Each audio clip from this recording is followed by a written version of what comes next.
So this is a point of view segment. It seems like you all liked the last one, okay, having to do with education. So I think I'm going to do a little one right now. As I mentioned before, I think I have 30 or 35 years of education experience. Okay, I started as a substitute teacher and then moved my way through a kinder teacher, which I loved and it's my favorite. That eventually became assistant principal and of course principal, and retired as a high school principal from high school. Okay. So, as I mentioned before, there's going to be changes in education, which I think there's going to be people that are going to be very blindsided. I think it's easy to target education, okay, because everybody goes to school. So I think that everybody thinks, we're the only profession. Education is the only profession where other people can tell you that it's being done wrong, right? Because they feel since they went to school that they could have better,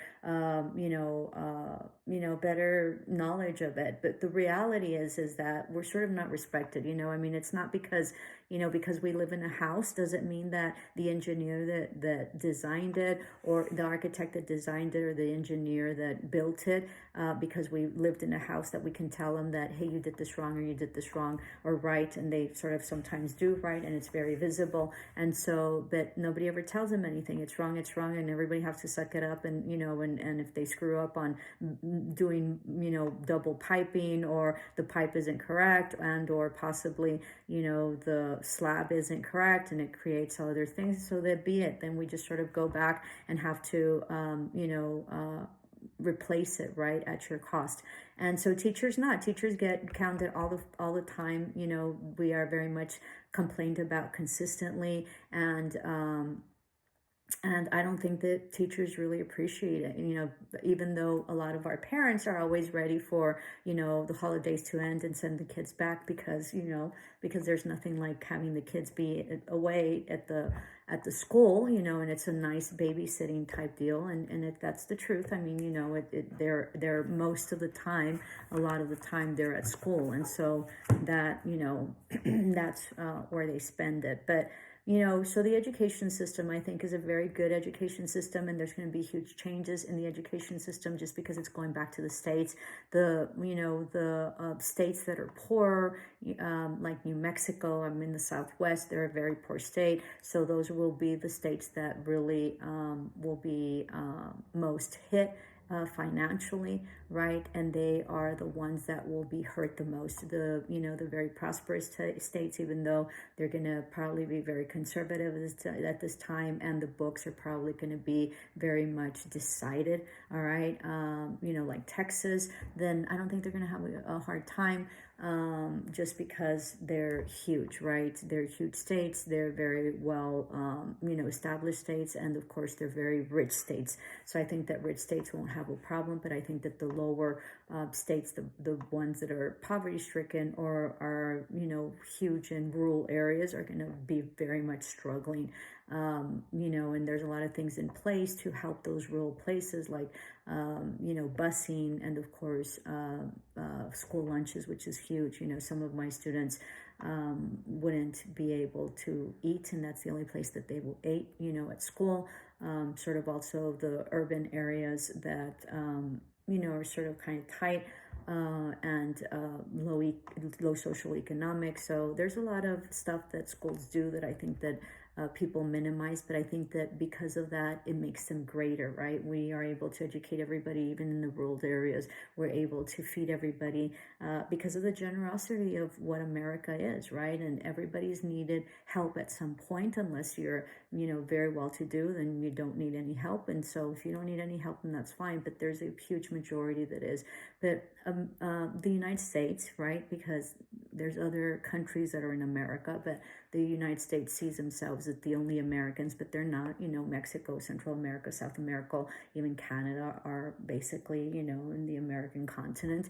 And so we do exceptional, and teachers teach everybody, and they train everybody, and teachers train scientists, and, we teach scientists, and we teach astronauts, and we teach engineers. Teachers are the ones that do that. There's nobody else that does it.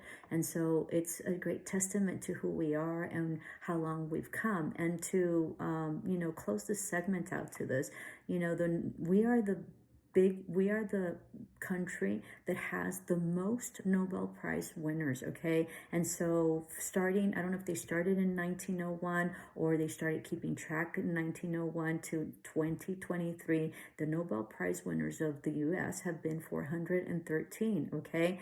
And so they are the ones that have the most. The second best rated Nobel Prize producers, okay, as a country is the UK at 138. So let me say that United States has always been first, okay, and they're at a total of 413, and the UK, which comes in second as a country, and UK is UK, it's 138. They're not even half of what we have produced. Maybe also there's a lot to do. Maybe, there's a lot of ethnicities that have won the Nobel Prize that are Americans. And so it's the diversity also that really helps us, but it's also the funding that goes into being able to help scientists, do experiments, right? To, develop things that are incredible, or be able to be extraordinary writers, or whatever makes our society, and everybody's important. My children are, they're from the STEM, so they're, science, technology, math, and what is it? I forget the other one, engineering, okay? And so I'm a Bachelor of Arts, okay? But you don't minimize either one of them. Everybody puts in their contribution, and everybody's important, okay, in society. And I have another set of stats here, okay? In terms of producing Nobel Prize winners in the sciences, the U.S. has a total of 125 within this time frame, okay? 1901 to 2023. And then after the 125 of scientists that the U.S. has produced a Nobel Prize, you come into Britain, that's 50, and they tie with Germany, that's 50, and then France, that's 25. So, and that is out of Economist data, okay? So the Economist, the periodical or the magazine. And so the U.S. has produced Nobel Prize winners in science, a total of 123. Next second, okay, has been Britain and Germany at 50, and France has been 25. So when people say that our education system doesn't work or whatever, I mean, it's in the pudding. You just have to really see. And there's nothing better than having an educated system, people that are educated, people that know how to read and write, people that can think for themselves. Education also brings in different ideas. And, sometimes, you get bad teachers, but when you get an extraordinary one, she can change, or he can change, or they can change your life. And there's always someone that has been very successful or hasn't, or whatever, that there's been someone in the education system that changed their life and helped them out so much. And that's what the education system is.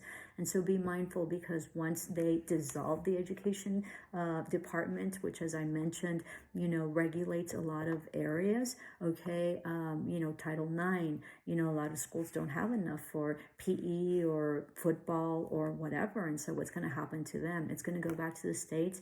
And don't be naive to think that those monies that the Departments of Education are going to be distributed into the states. They're not. They're just going to be funneled somewhere else. Okay, so don't think that all it's going to go back to the to the states. It's going to be a huge burden on the states to be able to regulate all sorts of stuff. And since it's not going to be federally funded or federally regulated, then each state can have whatever they want. And then I'll get into other talks in terms of private schools and charters, which is very, very interesting, and a lot of things a lot of people don't know. So hope this helped. Give me a thumbs up if you think this is important and this is something that you're interested in. And I had, several people really give me your insight on that, on your opinion. And so would love more feedback on it. Love and light. Ciao.